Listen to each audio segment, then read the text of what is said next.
can't get over that music. It is absolute fire. Welcome back to another edition of Odds on March Madness. I'm your host, Dustin Saraceni. We got Alpha here. We got Matt Jacob here. You know the fellas. Guys, I'm not going to lie. The Monday and Tuesday after 4 straight days of hoops was honestly just terrible. From noon to like 11 p.m. or to like midnight sometimes, I was just dialed in for 3 straight days. And then Monday comes and you're kind of like in a haze without basketball. You're kind of just like raw dog in life at that point. Nothing to watch.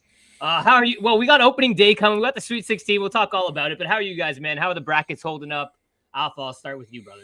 We are hanging in there, and we are surviving in the brackets. I still have 3 out of my 4 final 4 teams. So the opening round, I took a couple of risks that did not come through, but we're still alive because we have our big dog still remaining in the tournament. So very excited about that. Love that. Matt, how about you? How's your bracket holding up? Yeah, you know what? I had a good first couple of days. In fact, in three of the regions, the East I was 8-0, the Midwest 7-1, and the West 6-2. So 21-3. Not so well in the South, 4-4. And since then, not so good. 9-7 in the second round. I am 11-1 in the East. The only loser I had was Wisconsin, and 9-3 in the West. Kansas, Oklahoma, and St. John's took me out. But 3 of the four final 4 teams are still in my pocket here with Michigan State, Florida, and Duke. Last year it was Alpha that went balls to the walls, Illinois, and they kicked them in the nether regions. And this year they did to me. So screw Illinois. Yeah, I mean, I've had the same thing. I'm 3 of 4 as well. I've got Houston, Duke, Michigan State still. St. John's just absolutely killed us all. They were we'll get into that because that was one of my worst bets of the entire tournament. But we'll get into that. Alpha, you're going to say something? No, absolutely. Let's move on then. Hey, let's talking about best bets and worst bets, fellas. What was one that you absolutely nailed in the opening weekend of the tournament and one that you're just like, I don't even want to think about it anymore? Alpha, I'll start with you, brother. Man, there's a couple good options there. The first couple rounds were so chalk. So if you took basically any of the favorites, you were pretty happy there. My best bet and my favorite one to watch was McNeese over Clemson. I did say I'm taking them outright. So them to go in there, win that game outright was a great feeling for me. And I very much enjoyed that one.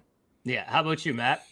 Yeah, of course. Clemson was the only loss I had in the Midwest in that first round. So Drake, I called Drake. I thought it was I thought Missouri was a tough matchup for them. I thought they got screwed on their seeding. But I thought that was an impressive victory by a bunch of basically Division II guys. It's so cool. Beat one of the better SEC teams.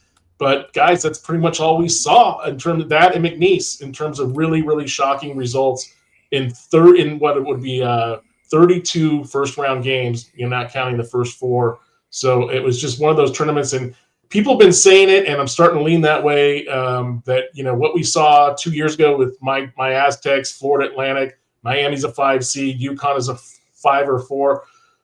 Those days may be gone because of the transfer portal, and I thought it would be the other way around. I thought we would see more chaos, but it's just not. It's not to be. Now you got these super conferences, so these tournaments are going to be super conference heavy. What was it? 14 and 11. How many Big Ten teams made it? So look at almost a quarter of the field were 2 conferences. So it's just going to be that way. Yeah, I mean, there's this one. Did you guys see this one kid from Vanderbilt? I think he accessed the portal like 15 minutes after his team lost. Yeah, I saw that. Like, man, get on the bus and go home first before you go into the transfer portal. Like you're on the team. Let the body cool off for a minute. Yeah, all his boys are like, man, you're already off the team. Okay. Yeah. So one story I wanted to bring up to you guys. Did you guys see? I believe it was Alabama State. They were in the opening round and they against St. Francis, and I believe it's St. Francis who has now withdrawn from Division I and is now a Division III basketball program. So they went from the NCAA tournament in the play-in game in the first 4 games. They lost that game, and then they relegated themselves to Division III, stating they can't afford the portal and everything that comes with Division I. Do you guys think that's something we're going to see more of? And, Matt, I couldn't agree with you more. It was disappointing, this tournament, because the best part about March Madness is the second word of March Madness. The madness, when all these teams you don't expect, all these players you've never heard of and didn't see all year come up, have big tournaments and bring their teams to the Sweet 16. We didn't have that, and the tournament feels like it's lost its luster this year. Arkansas, coached by John Calipari, is now the darling that's left in the tournament. The darling, right? So do you think that'll ever happen? I mean, that relegation is what you're basically talking about. Yeah. I mean, some schools can't afford to keep up in the way this portal is. It's the Wild West. We're seeing teams in smaller conferences get massive donations. They could have a $20 million NIL budget for their team, while other teams in the same conference don't have anywhere even fractionally close to that. So there's a lot going on with college basketball, and this is the first I think we're seeing the real negative impacts of the transfer portal. And then really, guys, it all stems from college football. We all know that. It's trickled down to all the sports and everything. We're going to see eventually what everyone's been talking about, and that's the SEC and the Big Ten pretty much running the show, taking a couple of teams from the Big 12 and the ACC, building their super league, so to speak, and then what is now, what used to be called Division I AA, now Division II. That's sort of going to be with that next tier of where you're going to find your UNLVs and San Diego States and your Creighton's and things like that. And it's I don't know. I'm old and I don't like that kind of change in sports. And but it's all about the money and the dollars, and that's what's going to happen. Yeah. And DJ writes in, "Hey fellas, no feelings hurt here. Honesty is all I want. Do y'all think my Maryland Terps, the Crab Five, can somehow beat Florida tonight?" We're gonna get into that, but guys, right off the top, does Maryland have a chance against Florida? A chance? Yes. Will they win? I don't think so, but stay tuned. I think it'll be a close game. I think it's a close game, to be honest. But we'll see. We're going to get into that. We're going to get into a ton of things. We're going to get into pretty much every single game in the Sweet 16, so hang around. Guys, my worst bet by far was St. John's. I mean, we were talking about before the show started. It was the worst shooting performance of all time. The number 2 seed belongs. I mean, I just cannot believe St. John was the number 2 seed with the amount of terrible shooting, open layups being bricked that I've seen. It was the worst performance of the tournament. Like I said, it was unwatchable, man. RJ Lewis was the Big East Player of the Year. He ended with 9 points on 3 of 17 shooting. He was benched in the final 5 minutes of the game. Crazy. That was the craziest part to me. Yeah, it's just like that's when you know things are terrible, when your best player is 3 of 17 shooting and he's getting benched. I don't know about you. I'd probably keep him in no matter what. It's like it's a do or die game. Let's keep RJ Lewis in and see if he can find it at some point. Like he's been our guy all year. But I don't know. It wasn't just him though. It was like Aaron Scott was 1 of 10. They had another guy 1 of 8. I mean, I don't know. We all had these guys in our Final Four. At least I did. I think too. I think we all pretty much did. I don't want to pick on these kids too much, but damn, man, that was just a bad time to have the worst game of the season. And I felt bad. I felt bad for RJ Luis. Did you see he had to delete all of his social media accounts because he was getting nonstop death threats? And I mean, I know he had a terrible game. He was 3 of 19 from the field. He didn't stop shooting. I understand why they took him out. It's because every possession he was in the game, he shot the ball and he missed it. He didn't become a facilitator. It just went to shooting mode. But at the end of the day, you have to feel bad for seeing stuff like that. The kid's already beaten up enough from that performance. Then to go through all that, that's the one part about the sports betting world that I hate is when people are messaging the players after a bad loss. There's nothing more weak than going behind a burner and messaging a player after they have a stinker game. Come on, people. Man, that's just so prevalent in sports and especially in college sports too. Like especially when March Madness comes around, like you get all the novice bettors who haven't watched the game, and then they just pick on it. Pretty much an 18-year-old, 20-year-old for basically losing their bet, and they are just like, I don't know. If you do that, you're a loser. You're the scum of the earth. If you're going on social media to berate this 19-year-old kid because you made a bet and you lost, you are just not the worst person ever. I absolutely can't stand those guys. Did you guys go through your worst bets of the opening weekend?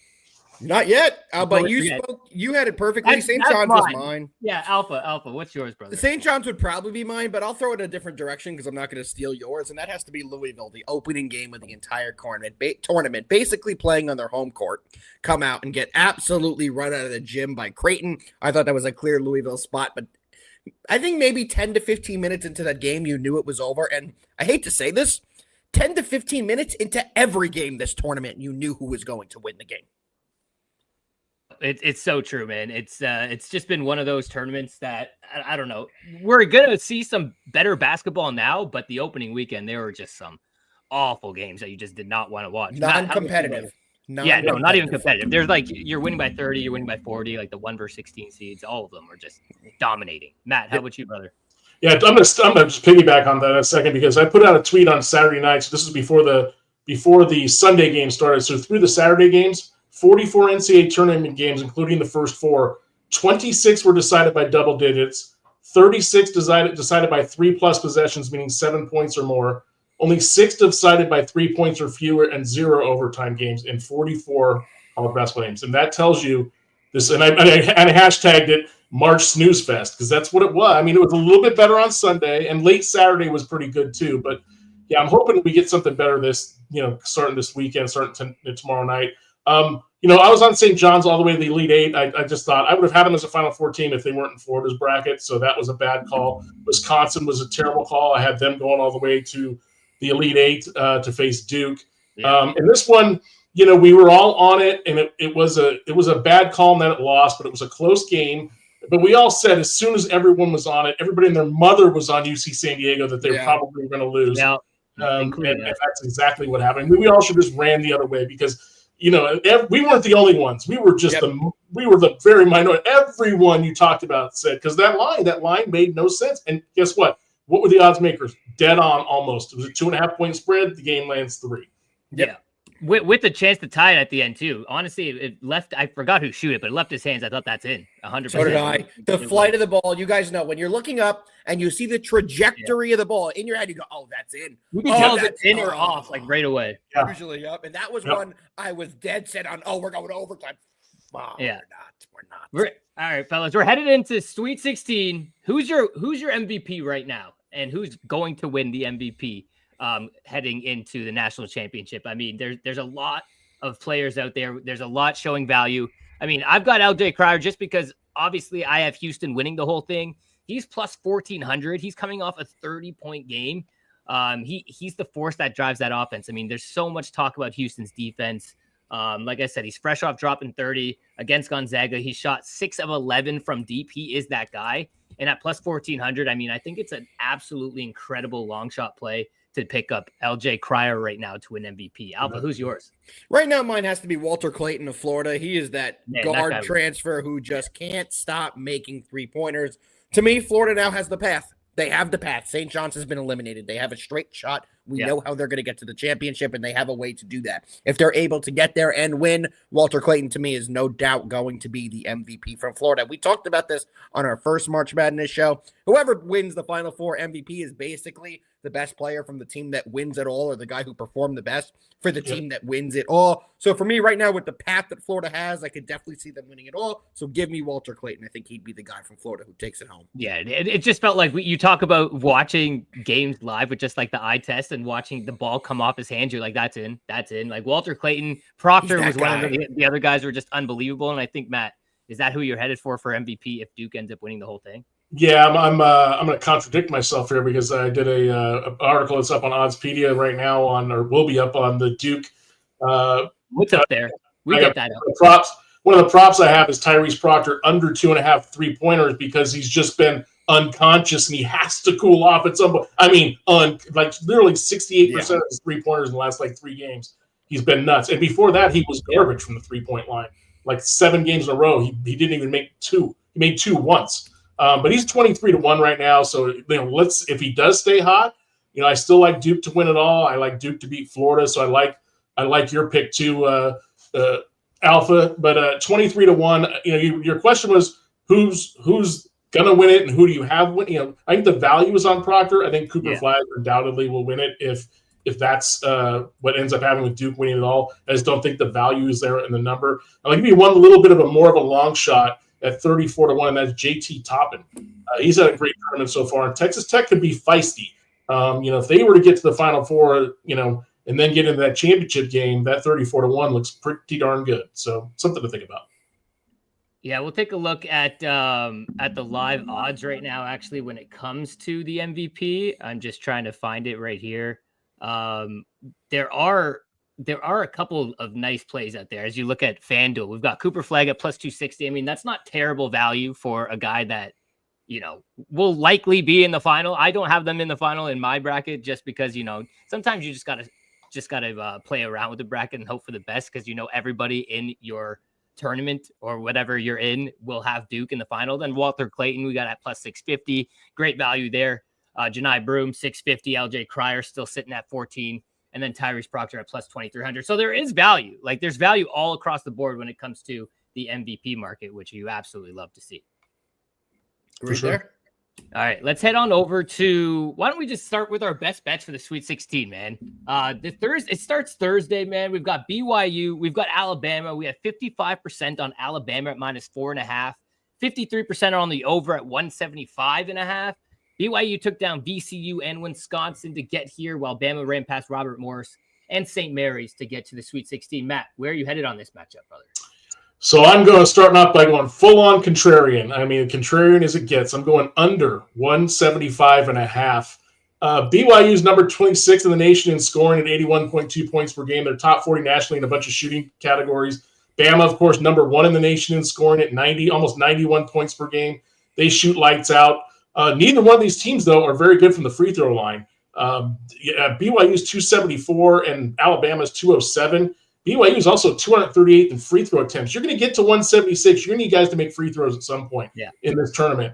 And BYU is 11-2 to the over their last 13. Only 3 of those games were over 175 points. Those are the only 3 games all year that have been over 175 for BYU.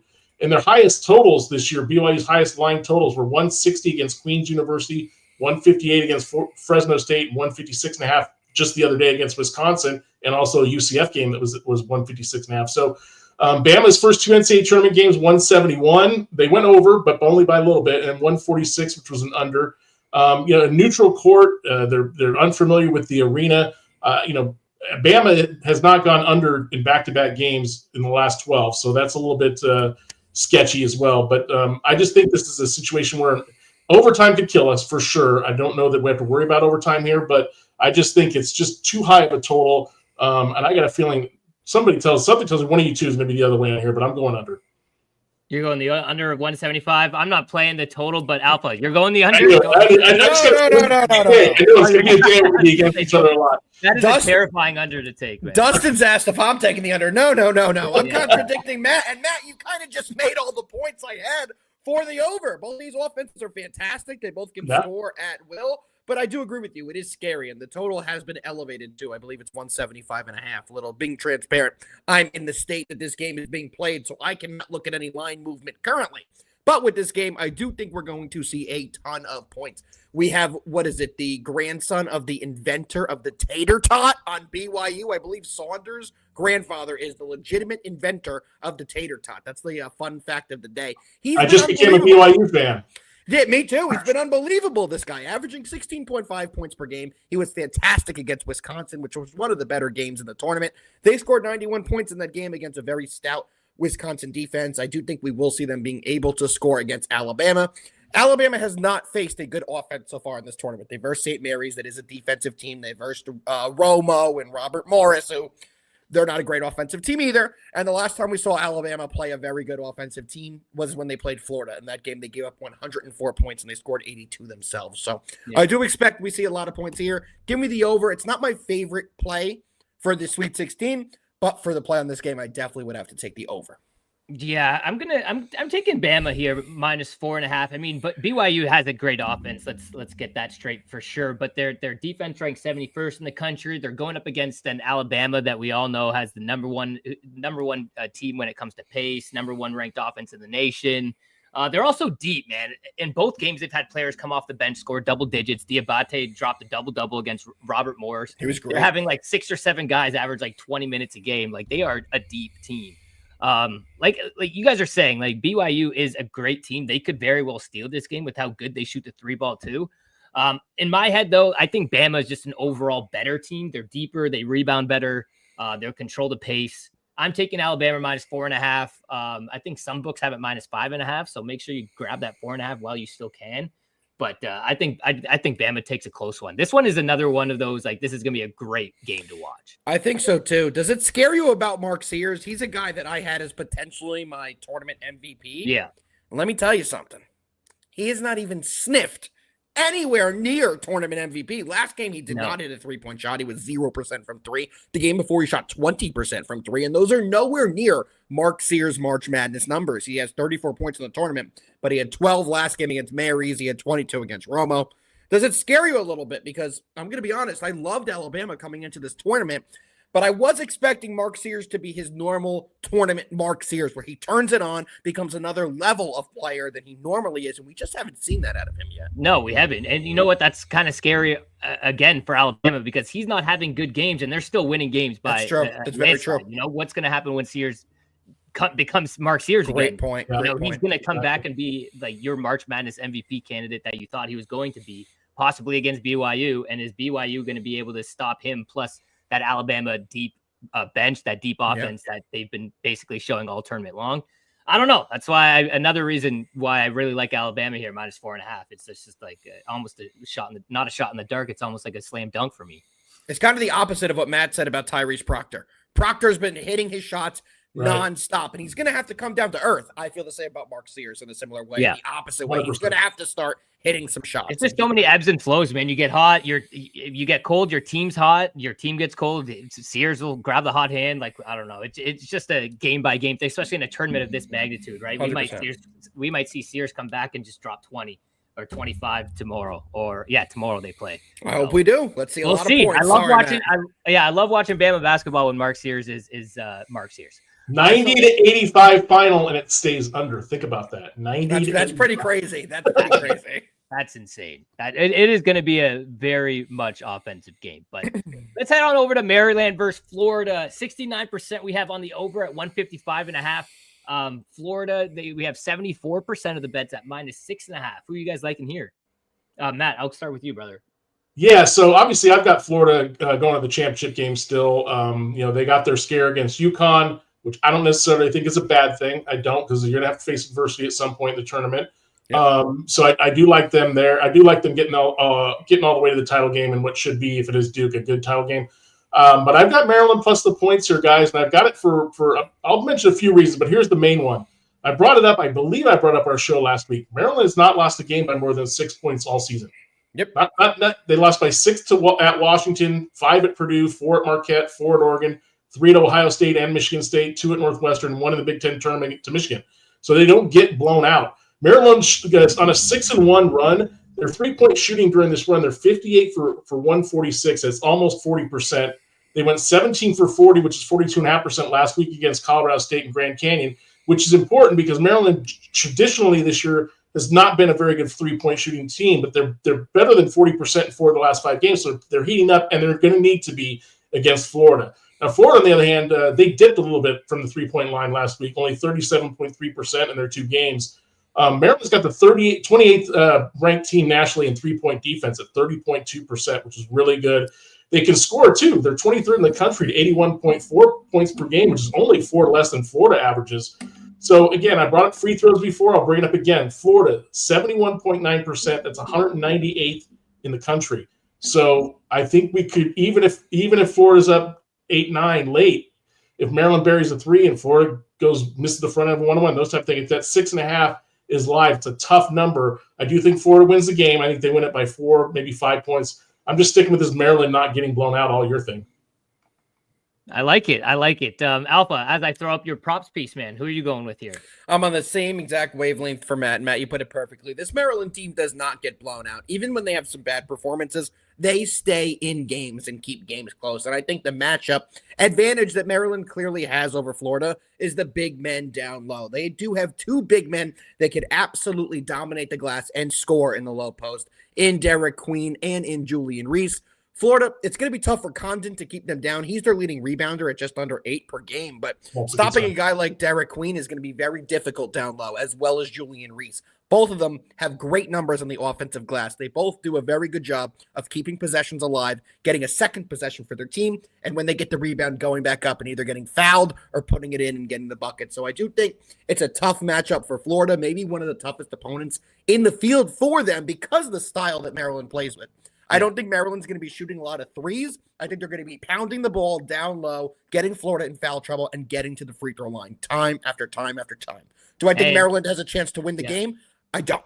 Florida, I still think, is a much better team overall, even though stylely it's going to be a tough matchup. At the end, Florida will win this game from somewhere in the 3 to 5 point range, but Maryland will cover with the points. But if you're taking 6.5, you wouldn't be shocked if they won the game, would you? I would be shocked. I think Florida could play a very good close game. I think they're good at playing some of these tight games, and they can close out games very well. And I know Maryland closes games well. I just think that when it's time to get a big shot, Florida has a much better advantage of getting a big shot than anybody on Maryland, and that will be the big difference maker at the end of the game for me.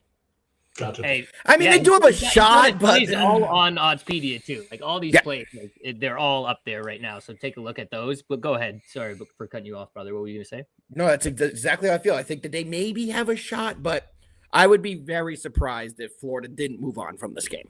Yeah, should Maryland even be here? Was that the game winner a travel on Queen? Yes. 100. I think absolutely a travel. No. It's just never called, but it's a travel. That's exactly what I was going to say. Was it a travel? Yes. Do they ever make that call? No. So to me, it was fair play. Let him play the final possession.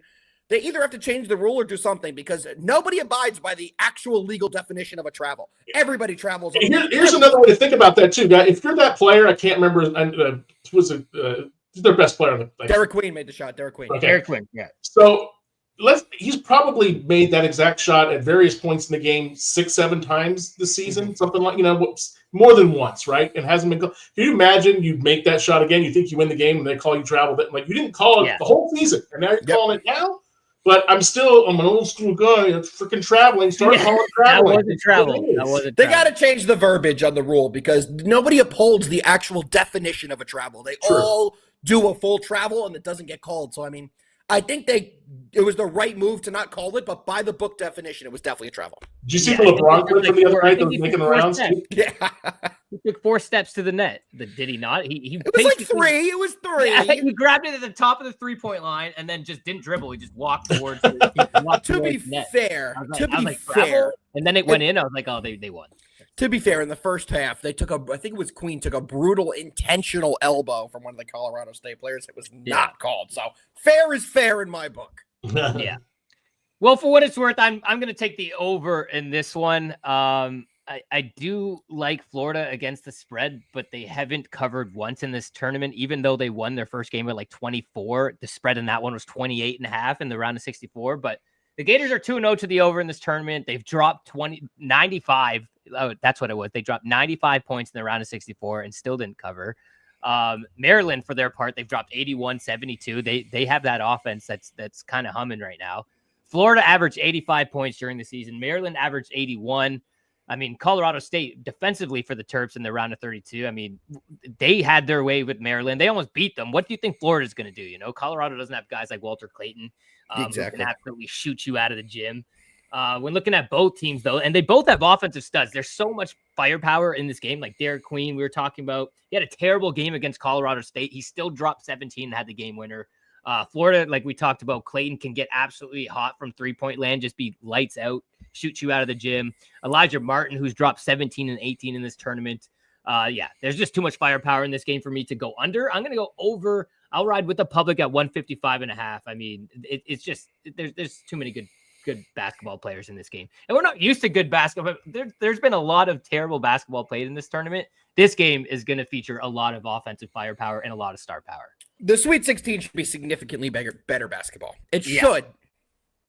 But I mean, it should. That's. I thought the St. John's game was going to be a great game too, and then oh my god, I need to turn that thing off. That was not a fun game. I was actually at the golf sim watching it with my brother, and we're hitting balls, and I was watching the game. I was like, yo, I had to get the bartender over here. I'm like, please switch this game. Flip the channel real quick, sir.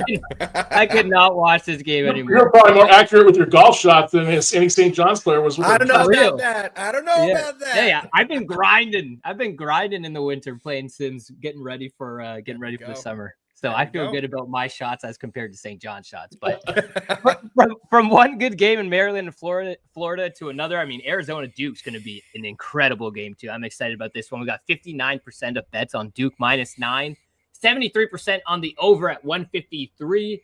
Matt, who are you liking in this one? And as you talk, I'm going to open up your props plays. Yeah, so I'm going to be a little bit off the radar here.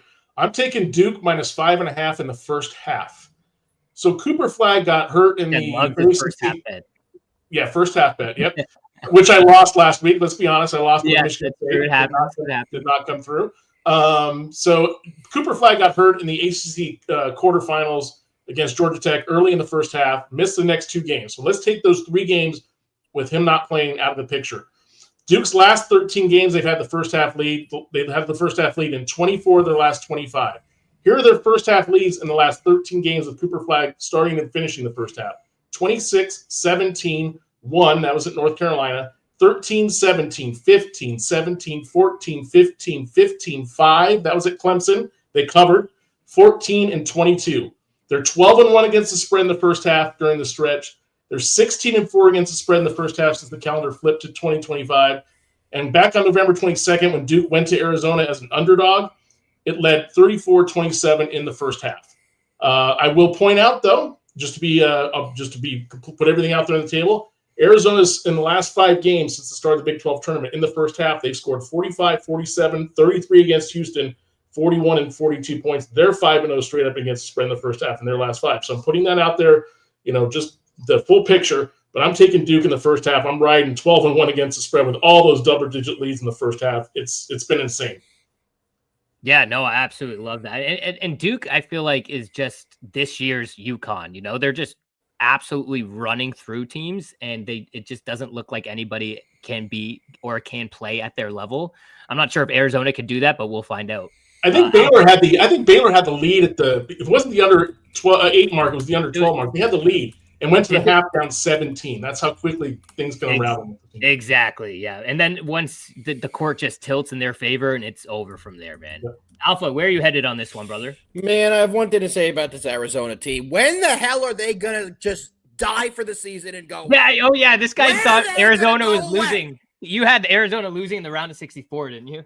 Yep. 64 and the round of 32. And guess what, brother? Yeah. In the Sweet 16 as well. I'm riding it again. I'm on Duke -9 here. I do not believe in this Arizona team. They've been fantastic their last 5 games. Matt put it perfectly. I know they've been great in the first half, but overall, this team has been great. Outside that Houston game, they lost by 8. They were in that Houston game for a while, too. That game was not a blowout. So they've been playing some fantastic basketball. But they're running into a buzzsaw, and Duke's going to absolutely take care of business here. I know the spread's 9. I think Duke wins this game by 20+. I'm not a big Arizona guy outside of Caleb Love. I don't think they have a ton of talent on the offensive side. And there's a big chance for Caleb Love, actually, to go into the North Carolina Hall of Fame. If Caleb Love is able to win this game and knock out the Dukies, North Carolina's going to raise his jersey to the rafters. Probably his Arizona jersey as well. But on back to reality, I do think Duke rolls in this one. They win by at least 20 points. Yeah, if there's a bigger Arizona hater, I mean, I wouldn't believe you. I think Alpha's the biggest Arizona hater. Not a fan of them. This guy had them losing to Akron, and they beat Akron. Akron by like 25 or something. Yeah. This guy's just like, nope, they suck. They're gonna lose the next round too. They're probably gonna get pumped by Duke, but I'm with you guys, man. If it ain't broke, don't fix it. I mean, I think you ride Duke until the wheels fall off at this point, especially with what they've been doing at this tournament so far, man. And couple that with Arizona struggles against Oregon, it just seems like a no-brainer than me, man. No-brainer to me. Duke scored more points than Arizona. They scored a better field goal percentage. They own a better three-point percentage. They're a better free throw shooting team. They're 4th in the nation in true shooting percentage. They're just a better team. You don't need me to talk about Proctor or Cooper Flag or anybody like this. It's kind of silly in my eyes. It's still a single-digit spread. So yeah, I'm riding Duke -9.5. The only way Arizona has a chance to stay in this game is if they dominate the glass and they push at their own tempo. They're a better rebounding team than Duke, and they love to play fast, but I just don't see Duke stopping. And on the other hand, like if you bet Arizona +9.5 and then Duke just blows them out by 30, you're just going to be sitting there the entire game. Like, what the hell did I just do? I might as well just burn all them units on Arizona. That just makes no sense to me. But let's keep it moving. We got another good game. Arkansas, the scrappy Razorbacks, man. Who had Arkansas coming this deep? I did not. I had them losing in the round of 64, actually, but here they are, man. They're playing some good basketball. We talk about all the terrible basketball that we've seen, specifically St. John's, but Arkansas, they've been scrappy, yo. They've been doing what they have to do to win games in March Madness, and sometimes that's all you need to do is just give yourself a prayer. And Arkansas has been giving themselves that and more. But they're going up against a really good Texas Tech team. We got 64% on Arkansas to cover at +5.5. 78% of bets are on the over at 147.5. We are having some Twitter issues here, so we appreciate you guys hanging out with us throughout this entire show. We appreciate that. But Alpha, where are you headed here in the Arkansas-Texas Tech game, brother? I am going to the under. I believe both these teams will play a very strong defensive game, and I think this one's going to go comfortably under the under here. We saw Texas Tech just hold Drake to 64 points. Drake was a very talented offense. I do think we'll see Arkansas probably in the same realm, and I don't think we're going to see Arkansas score as well as they have been doing in the first couple of rounds. I think Texas Tech is a much better defense than who they've seen. I know that they did see St. John's. St. John's didn't play a St. John's type game. Going to be honest, when I look at the St. John's Arkansas game, I throw the stats kind of out the window. St. John's just did not play up to their standard, and they were a subpar St. John's team that day. Back to this game, I think we're going to see both defenses ramped up. And when we get to the Sweet 16, nerves, pressure, all this starts to mount. They're starting to get to the big game, and I think teams start slower in these types of rounds. I think the slow start will impact if this game goes over or under, and that should help us go under the total here. So it's definitely one of my favorite plays of this round. Matt, where are you headed, brother? Yeah, I'm going to preface this by saying of all the 8 games, this might be my least favorite play of the Sweet 16. I'm going to take the points with Arkansas plus 5.5. I will say I think that there are people a lot smarter than us coming into this tournament that had fraud signs on St. John's. We fell into the trap. A lot of people didn't. They said they can't shoot the ball. They can't shoot the three. Their record is, they're not as good as their record. It's a Patino thing, and it turned out to be right. So again, kind of to Alpha's point, I don't know how much stock you can put into that Arkansas win. Agreed. But they didn't necessarily play that great either. They still came away with a fairly comfortable win. All the traditional analytic numbers, they both favor Texas Tech in a big way in this game. Just speaking to the latter, Texas Tech is KenPom number 8 overall. Arkansas is 36 overall. There's a 60 ranking difference in offensive efficiency between the two teams. There's a 9-point power rating difference, yet the line's only 5.5, which leads you to believe maybe this spread's off a little bit.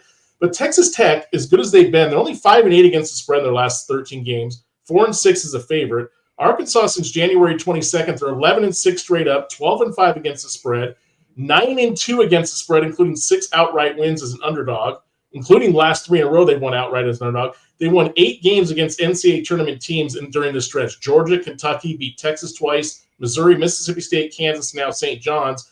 And their losses to Texas A&M by 8, Auburn by 7, Bama by 4, Ole Miss by 3, Oklahoma by 3. So they've been hanging in there.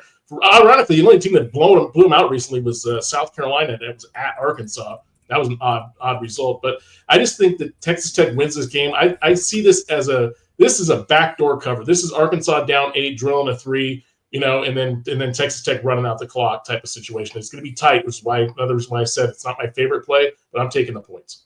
No, I'm honestly right there with you. You said a lot of the things that I wanted to touch upon, but I think this Arkansas team is just stingy, man. They don't rely heavily on the 3-point shot either, so they're less prone to going cold, which is kind of a different angle to look at it. They're battle tested in this tournament. They faced harder opponents. They faced the St. John's. Yes, St. John's might have been a worse team than we all thought they were, but they still took down a number 2 seed. I like the under in this one as well with Alpha. Because these two defenses are pretty damn good and Texas Tech plays with a very slow pace.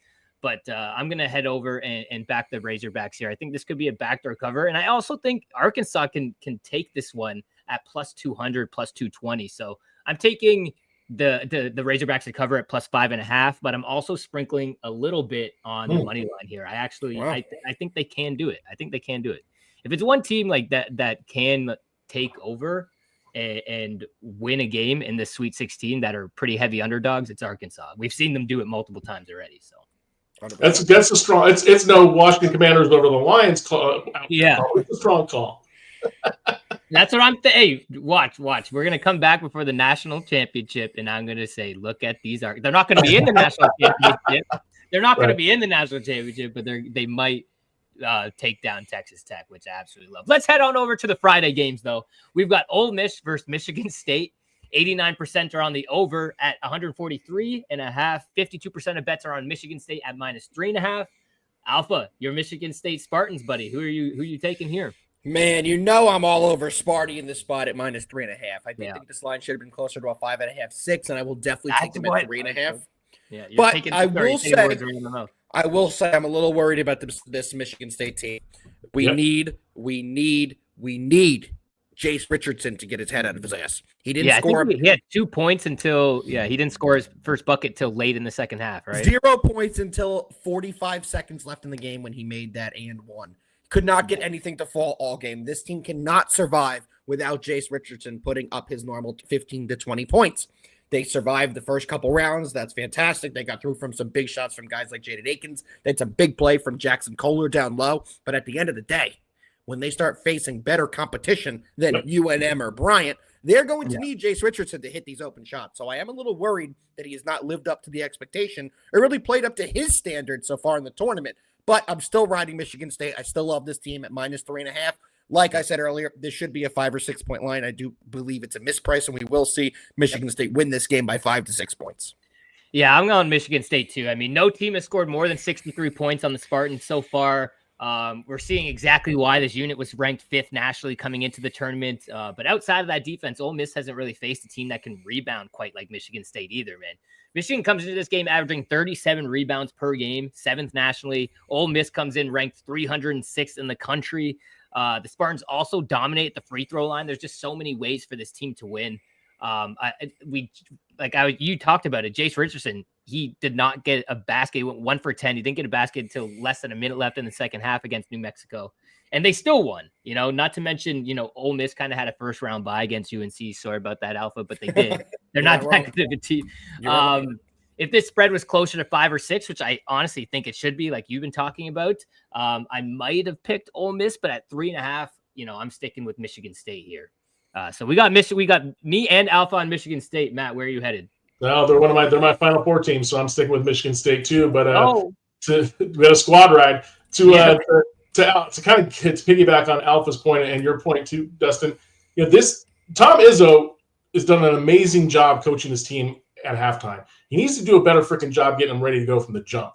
Okay, they can't keep fooling around in the first half and expect to come out and blow every team out in the second half like they did in the first 2 games. Case in point, they only led 33-28 against Bryant. In fact, we're trailing at the under 4-minute mark of that first half. They won 87-62 as a 17.5 point favorite. Then New Mexico trailed 31-29 at halftime. They win 71-63 as a 6.5 point favorite. They cover both games. They're now 24-10-1 against the spread this season. 18-8 against the spread as a favorite. 12-4 against the spread as a single-digit favorite. 10-1 straight up and ATS in their last 11 games. The only loss was to Wisconsin by 3 points in the Big Ten tournament. Ole Miss us 3 straight covers, and they won 2 of those games, all as an underdog. That's great. Prior to that, 2-10 against the spread, including 1-5 as an underdog. Ole Miss is 127th shooting the 3-point percentage. Michigan, number 1 in the nation, shoot 3-point defense.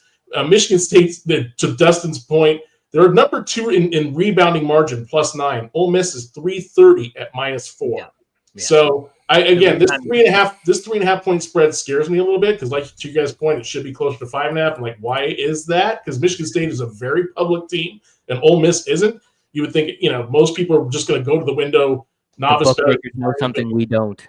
Always blindly bet Michigan State. So I'm on Sparty here. I will point out, might want to stay away from the total in this game. Michigan State's 24-11 to the under for the season, 13-3 last 16, but Ole Miss is 10-4 to the over the last 14. So don't play with fire with the total. Stick with Michigan State on the side of this game. Yeah, I'm sticking with Michigan State as well. We've got a few more games to run through here. We've got Kentucky versus Tennessee.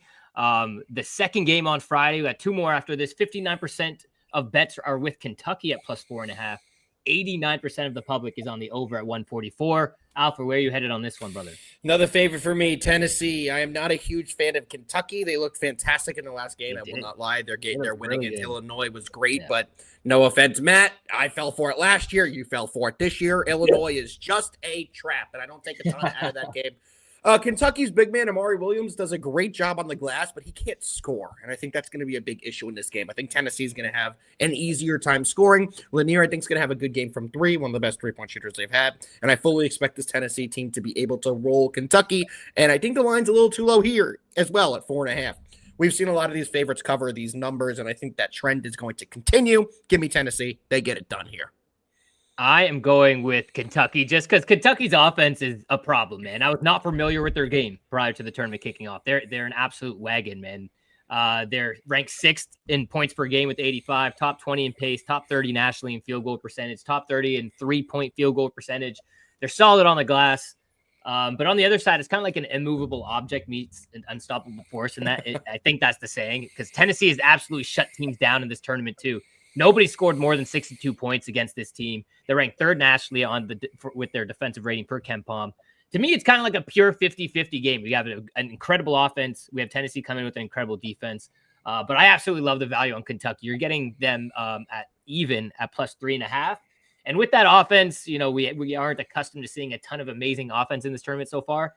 I'm keeping Kentucky because I like plus 3.5 at even. I think it's going to be a tight one. You can get them 4.5 at most books, but it's like minus 110, minus 120. I'm going to stick with the plus 3.5 at even for Kentucky. Hopefully that offense will keep it close enough with this against this good Tennessee team down the stretch. But yeah, I'm loving Kentucky here. Matt, where are you headed here, brother? What round are we in again, guys? What's this round? Sweet 16. Who's Tennessee's coach? Barnes.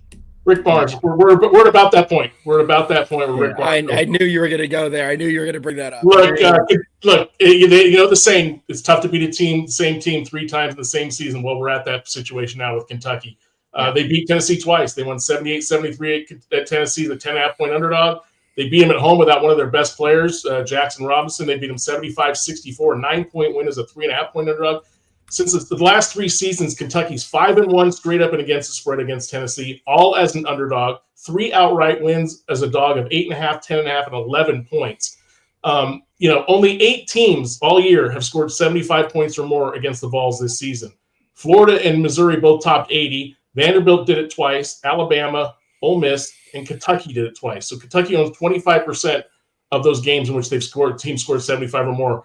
Look, I do agree it's tough to beat a team 3 times in a row, and it's the only reason I'm pulling my punch and not going Kentucky money line here. So I do think Jackson Robinson not playing in this game could hurt. I'm not laying the points with Rick Barnes right here. Let him win by 2 or 3 points. Give me the 4.5, and we'll cash a ticket. Let's go. We absolutely love that, man. We've got 2 more games to go. We've got Michigan versus Auburn, which I think this is actually going to be one of the best games because I'm not really sold on Auburn still. We have 82% of bets on the over at 153. 60% are with me. They're on Michigan at plus 8.5. Matt, we'll head it back to you. Where are you at on this one? So we're gonna before I give it away, I want to set it up. So Auburn against teams ranked 21st or higher by KenPom. They're 10-5 straight up, but only 6-9 against the spread. You throw out 3 wins and covers against Ole Miss, which is 21st by KenPom. That's down to 7-5 straight up and 3-9 against the spread. Michigan's first 7 games against KenPom top 21, 2-5 straight up, 1-6 against the spread. But the last 4, perfect 4-0 straight up and against the spread, all since March 14th, so very recent. Michigan is an underdog this season, 7-2 straight up, 7-2 against the spread. So I'm taking the points with Michigan, right? No, I'm laying it with Auburn. This is the game. This is the reason why. The only time Michigan's been a dog of more than 4 points this season, okay, 1 game is not a huge sample size. They lost 79-62 at Michigan State as a 7.5-point underdog. Michigan State, to me, is on par with Auburn on skill level, obviously, since I have Michigan State beating Auburn to go to the Final Four. So I think this, I was all set to take Michigan, but that game would really open my eyes. I think this is a game Auburn wins big, and I think Auburn might be that Purdue team. Remember 2 years ago, Purdue got knocked out in the first round. Same thing with Auburn last year against Yale. Auburn may be figuring it out at the right time, and losing in the SEC tournament we talked about might not necessarily be a bad thing for them. So give me Auburn, and we'll look for a 15-point win. Yeah, you said it. I mean, they lost in the SEC tournament. At one point in the round of 64 matchup, they were losing to Alabama State. Yes, they won by 20, but it was a close game in the first half. What? It was. Yeah. Yeah, it was. Yeah, it was. Sorry, I can't hear you sometimes. But honestly, Alabama State kept it close in the first half. They were down. I mean, they were winning. They were beating Auburn at one point. I was like, are they actually going to get this upset?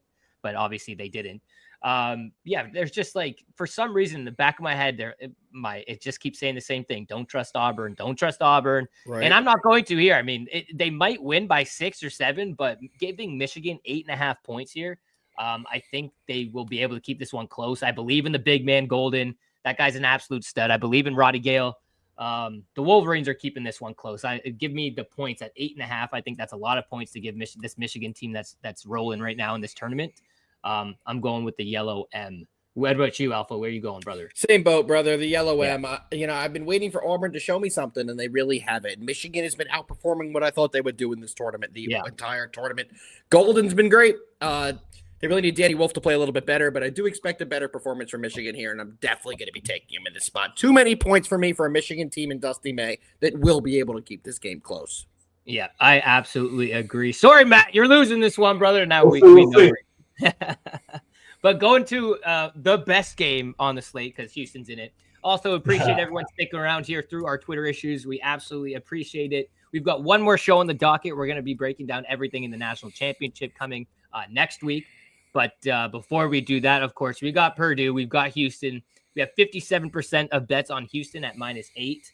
91% are on the over at 132, which is a huge number. 91% on the over. That's a lot of bets going to the over. Matt, what do you like in here in this matchup? Yeah, I saw 7.5 at FanDuel earlier, so that's what I'm taking. I'm going to lay 7.5 at Houston. Purdue, obviously, they're one of the teams that lucked into an easy path to the Sweet 16. They got High Point in the opening round. Then McNeese State pulls that upset over Clemson, and so they got them in the second round. So they entered the NCAA tournament in a 3-6 straight up and against the spread slump. Their last 5 losses have been by 8, 9, 10, 15, and 20 points. Purdue is an underdog of more than 3 points this season, 1-4 straight up and against the spread. They beat Alabama early in November. Since then, they lost to Marquette by 18, Auburn 18, Michigan by 9, Illinois by 8. Houston survived a dogfight against Gonzaga, obviously. Barely missed covering as a 5.5-point favorite. But the Zags were undervalued. They were not an 8 seed by any means. Any analytics person will tell you that. And then I'll just bring up one other point here. That the Boilermakers are facing the number 1 defense in the country in this game. And the only time they faced the top 12 defense, it was Auburn, Maryland, and Michigan State. They beat Maryland in that game, but it was early and it was at home. Of the 16 teams currently remaining in the tournament, only BYU is worse in adjusted defensive efficiency than Purdue. And so I just think Houston's going to score kind of like they did against Gonzaga. And I think Purdue's going to have a real tough time, as everyone does, scoring against Houston. So it'll probably be a low-scoring game, but I think Houston can win this game by double digits, get into that Elite Eight, where they might find a little bit stiffer a test.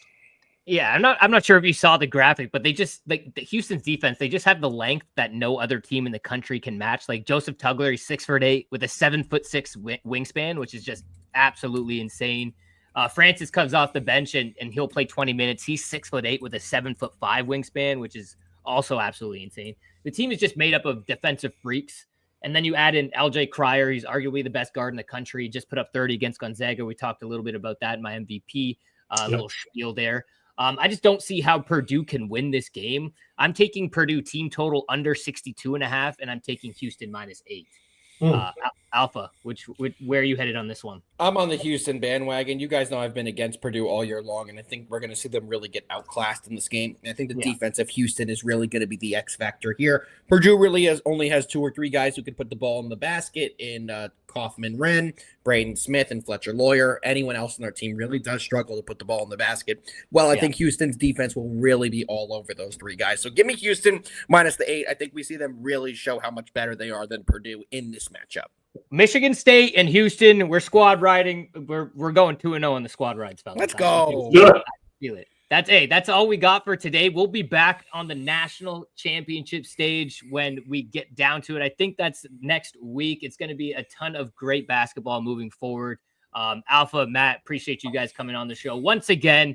Remember, guys, if you tail us or fade us, we still love you. Happy opening day tomorrow as well for all you baseball fans. We got a lot of good sports heading our way. Going back to back, baby. Back to back. Nobody wants to see the Dodgers. Nobody wants that at all. Literally anybody but the Dodgers. Give me the field. Yeah, Yankees. Yankees. We'll see you guys in a week or so.